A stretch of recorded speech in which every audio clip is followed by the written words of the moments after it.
Hey friends, thanks for hanging out with me today. If you missed the first video in this series, I'll make sure I have it linked below, but I am doing a series where I am giving some meal ideas, healthy meal ideas. So the first one that has already been posted that will be linked is 3 healthy dinners. Today is 3 healthy lunches, and then I plan on doing 3 healthy breakfasts, 3 healthy snacks, and then 3 budget-friendly healthy meals and or snacks. I haven't completely figured that one out yet, but it will be a combo of meals or snacks, or just meals or just snacks. I'm not quite sure, but when I know, you'll know. Okay, so thanks for watching. This is all about lunch food, healthy on a budget. Will come, but I don't think any of these meals were really that expensive either. So anyway, let's dive into this. 3 healthy lunches coming at you. All right, friends, I am making a raw or semi-raw pad thai. I have my soybeans, which I measured out already. They're a little frostbite, but it'll do the job. I have cabbage. Normally I would use a purple cabbage, but this will do the job. I'm just gonna obviously peel off the layers that are kind of yucky before I slice it. I weighed out my fettuccine. You can use any long pasta that you like. This is just what I had on hand. Carrot. Again, I normally use a bell pepper, but these were super on sale, so I'm going to use this pepper. I know I just said carrot. The veggies stay raw. I'm cooking the pasta, and then it's going to have a peanut sauce with some crushed up peanuts on top. This is super delicious. Lots of veggies. And it's good to meal prep because it tastes better the next day, which is what I am doing. These are going to be for tomorrow for Nick and I. Delicious. And to get everything rocking and rolling for this lunch meal prep, I have a pot of water going, coming up to a boil so I can cook my pasta. I am going to break my pasta in half when I throw it in here, just so it's not quite as long. But pasta needs to be cooked, and then we're going to whip up this sauce next. All right, so what is in this sauce? We are going to use powdered peanut butter, 4 tablespoons of that. We're going to use a tablespoon of sesame oil, tablespoon of fish sauce. The recipe says sriracha, but I like the green dragon sauce better in this. If you happen to have a Trader Joe's around you, or a jalapeno sauce will do the trick. I'm going to use a tablespoon. I'm going to use a tablespoon or maybe 2 of some soy sauce, a tablespoon of vinegar. Red wine vinegar would be better in this, but again, this is what I have, so I'm using this. And some ginger. And to thin it out so that there's enough to coat everything, a couple tablespoons of plain water. So let's get into this.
have my noodles chilling in some cold water so I can add them right to my veggies, which I have so nice and beautifully chopped up over here.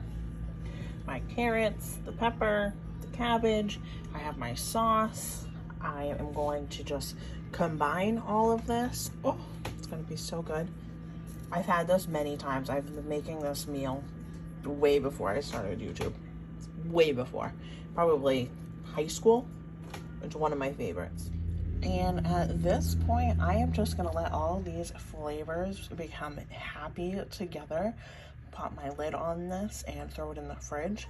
But I will show you how I plate it because I am gonna add a few more things to this dish, and I will also tell you per portion how many calories there are. And to finish this lunch up, I divided it into the two bowls, and I topped it with some green onions, some dry roasted peanuts. I didn't have the salted kind, and some everything bagel seasoning.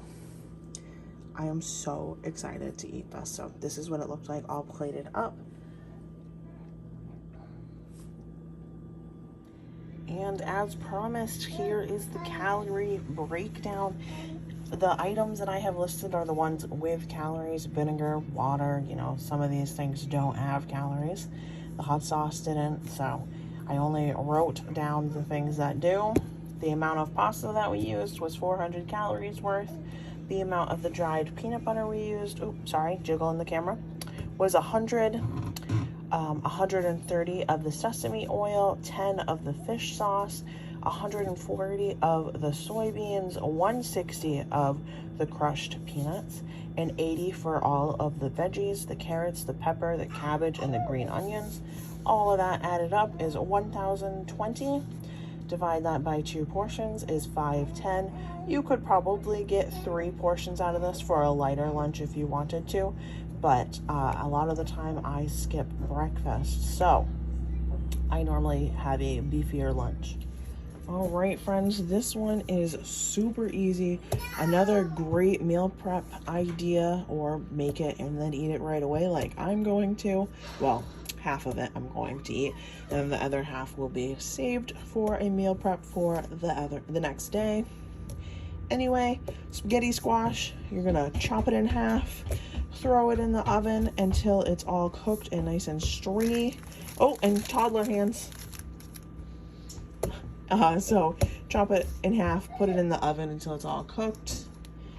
I have I have 4 ounces of cream cheese.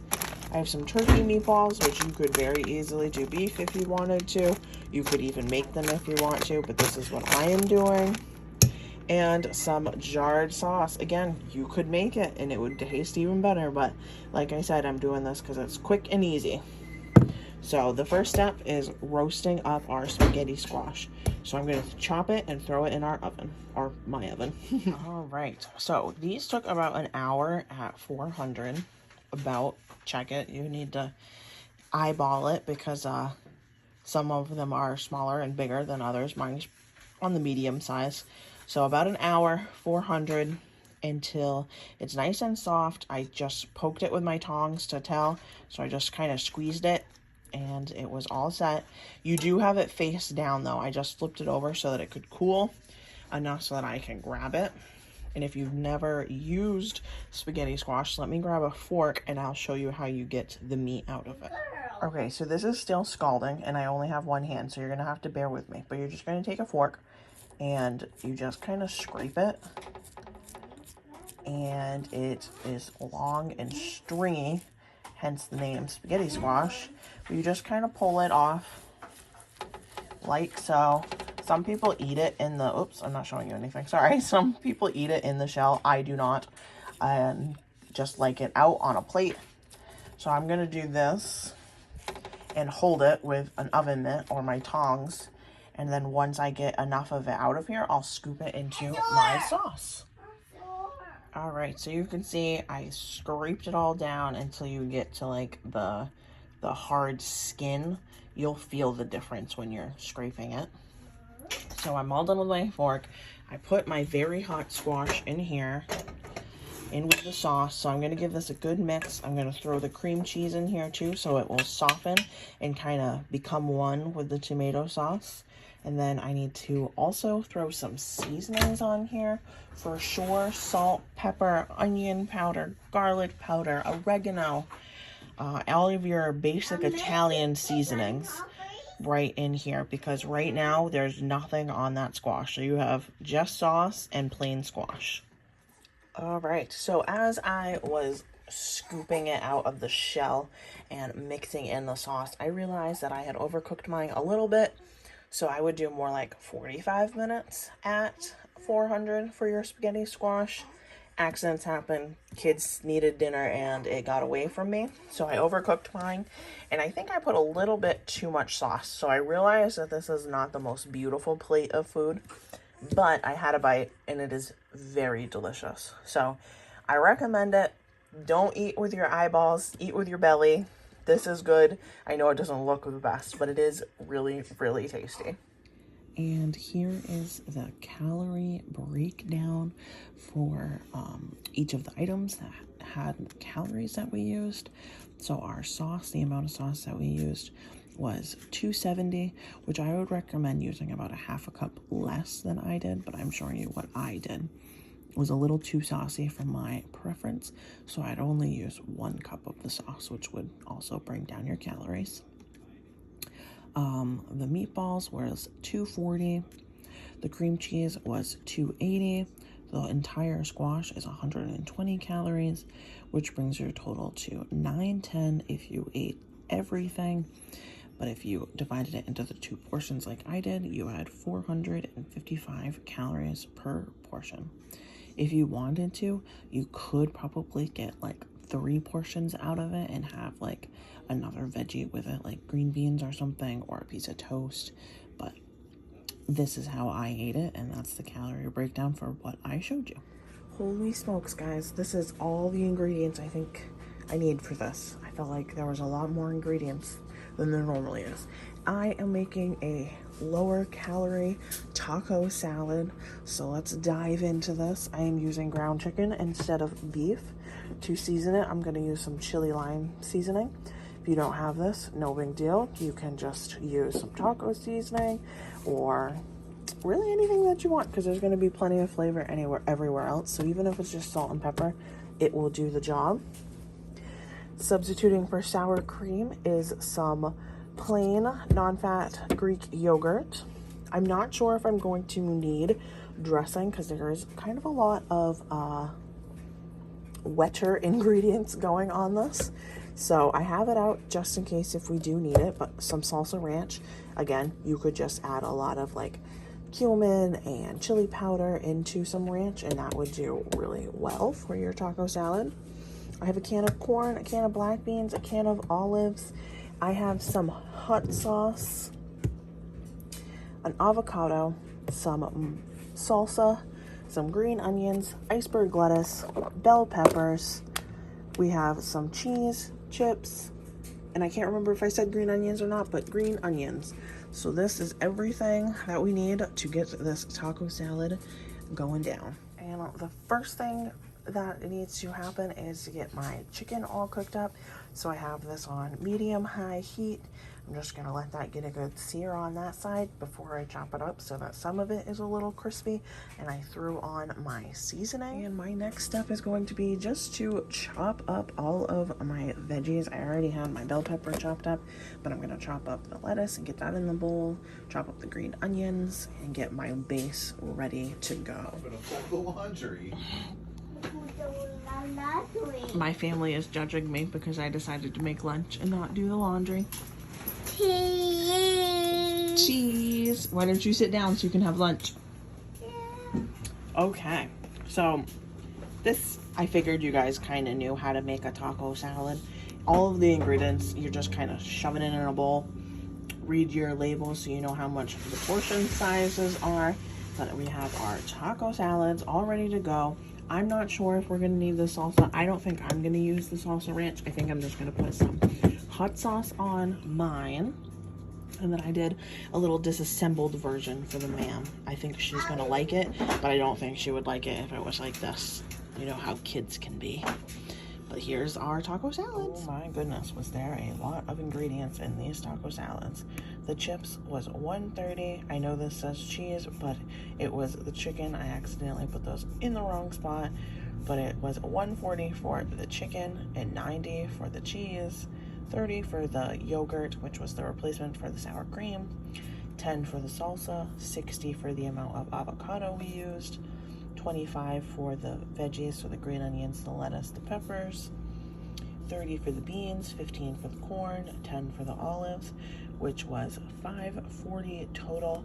I did not use the dressing. If we did use the dressing, this is $110 for that dressing, which would have bumped you up to $6.50. I know this is a 5, but I did some math wrong and I just realized I never updated it here. But anyway, if you don't use the dressing, you're at $5.40. If you use the dressing, you are at $6.50. So I think that's pretty great for a lunch. Hopefully you enjoyed this video and you got some inspiration to make some healthy lunches. But thanks again for watching, and I will see you guys in the next video. Bye.